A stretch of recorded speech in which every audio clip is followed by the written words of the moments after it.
Sister Arish, we knew that the Muslims in Palestine being oppressed in so many ways, right? Regardless of their gender and age group. But we are not really aware of the Christian Palestinians' conditions who are lived in Palestine. Maybe it'll be in Gaza or in West Bank or even in Bethlehem. We would love to hear your life experience under the occupations of Zionist Israel. And are you really facing the same oppressions and repressions as the Muslims did? Thank you, Ibrahim. Palestinian Christians are Palestinians. We are Palestinians.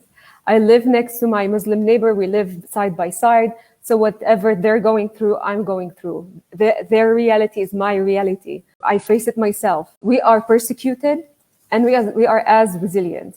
For example, you've heard the violation of the status quo that happened on the Aqsa during Iftar, during Ramadan, actually. It was before Iftar, which is one of the holiest months of Islam. We've went through the same thing during our Orthodox Easter, during what's known as the Holy Fire ceremonies. It was only a few weeks before the Iftar. It was on May 2nd, where worshippers were denied entry and they were attacked by Israeli soldiers as well. So that's an example that we do go through the same persecution. But we don't have the reality or the permission to practice our freedom of faith and freedom of religion.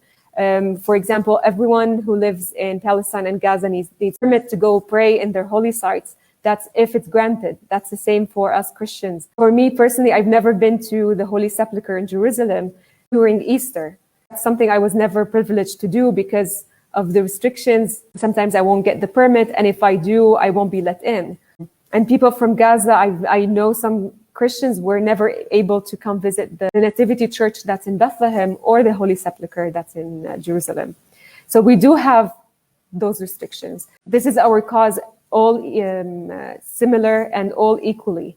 And during the war on Gaza, Israel bombed the Rosary Sister School in Gaza. It does not discriminate between religions. It does not see religion. It just treats us all the same in an unjust way. So whether we're Christians or Muslims, we face the same violence, confiscation of land, forcible displacement and hostility, and the illegal settlements are all around us from every side of our villages and cities. And the Israelis' restriction of movement between Palestine and Israel and within Palestine itself, it just leads to a much more difficult life than it should.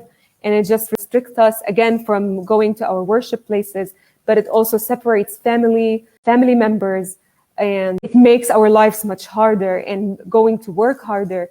And this reality is not only for Muslims, it's also for Christians. Like, it goes against us both equally.